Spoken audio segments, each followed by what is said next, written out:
Hey, good morning, my friends. MLive Chief Meteorologist Mark Torregrossa here with the MLive Morning Weather Update. Tropical shirts, and I thought, you know what?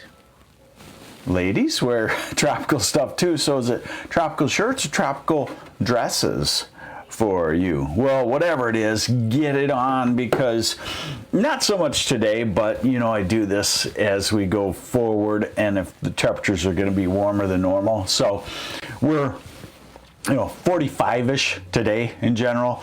Add 10 degrees tomorrow, 55-ish in southern half of Michigan.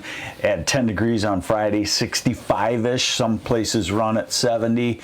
And Saturday, warm, but I'm still concerned that we may not make 70 if the rain starts a little bit early. So also the blood moon lunar eclipse, 2:30 Friday morning as a totality, so that's the downside. You have to be up in the middle of the night. I have it made because our 22-year-old beagle usually wakes us up about that time of the night to go to the bathroom. That's another story. But it looks like it'd be generally mostly clear, so it would be worth trying to see it if you can stay up. Hey, good morning, Pete Van Alts. Hopefully you're doing well. Bill Warnock, good morning. Eric Latonen, good morning. And Melissa Ann, thanks for joining me on the MLive Morning Weather Update. All right, so we start off with the satellite imagery, and you can see there is plenty of clear sky, or mostly clear sky, back through Wisconsin, Minnesota, the northern plains. So we get some sunshine off and on for several days until our next storm system, which is not until Friday night, Saturday. We'll go over that right now. So let's go through today, and it's dry and it's very nice, and tomorrow is even nicer with a light wind, warmer temperatures, sunshine. Friday the wind starts to pick up. This is Friday afternoon. The strong storm developing out to the west in Nebraska. We're in the southerly flow. We're in the warm sector of the storm. So Friday's dry, but gets breezy. Now this is Friday night, early Saturday morning. So this is a line of showers, and these things blow through pretty quickly, a couple of hours. We have to start to watch for severe weather coming through in the night. That's not likely, but a strong dynamic storm can do some questionable things, so we'll keep an eye on that. Now, the other thing that's showing up is a secondary area of rain Saturday night.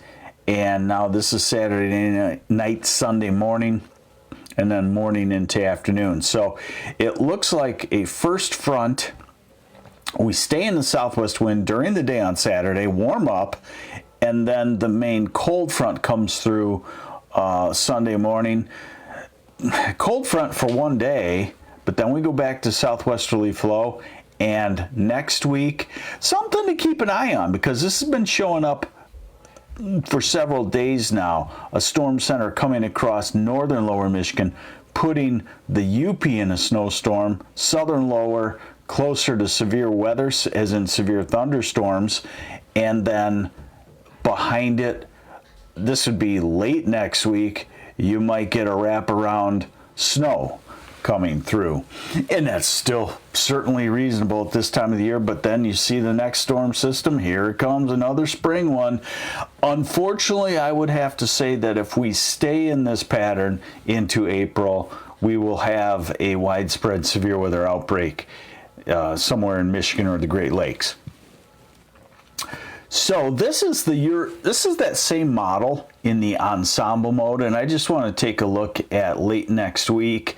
I realize it's way out there, but the ensemble mode says something very similar in that 51 tweaks of the model say snow across the UP, rain across lower Michigan, and then changing to snow. And again, this is around March 21st.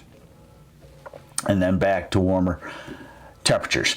All right, so it's going to get breezy to windy with this storm system out of the southwest. If you live along the Lake Michigan shoreline or southwest lower, this will be the strongest wind pattern for you coming off of Lake Michigan, less friction.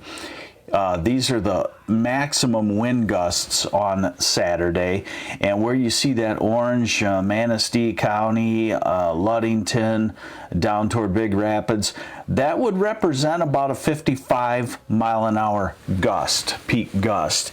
And remember, I got to convert these to knots for you because we still use knots.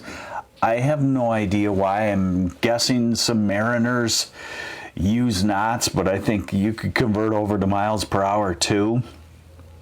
But these forecast of wind gusts 40 to 45 knots would be 45 to 50 mile an hour gusts. So get ready for that. If you got an early season building project that's out there in the wind, you're going to want to protect it. So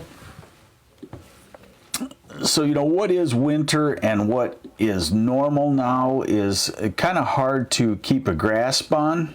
Give me just a second here. I want to show you the average temperatures. Okay, having a hard time getting it to, okay, there we go. Just a second here. Give me a moment.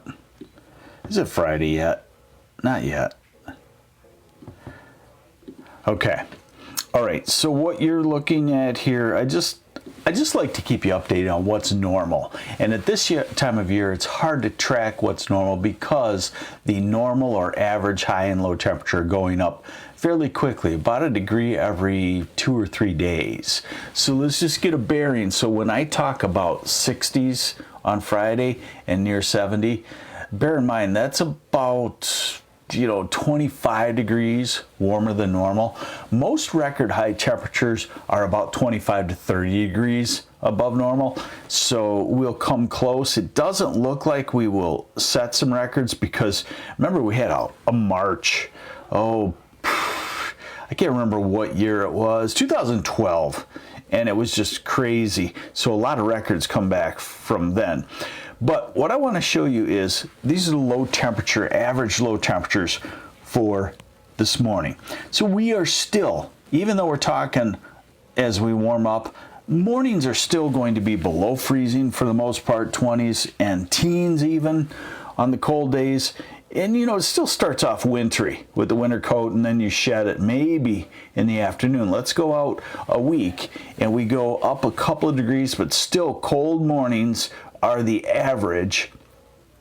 And then as we go out to March 31st, we still average just below freezing, which means half the days are still in the 20s. So mornings will be cold if we have normal weather.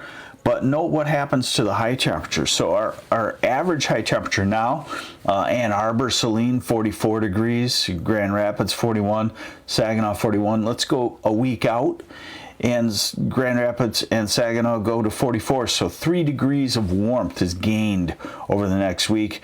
Ann Arbor goes up 3 degrees also. And then as we go out to the end of the month, average highs around 50.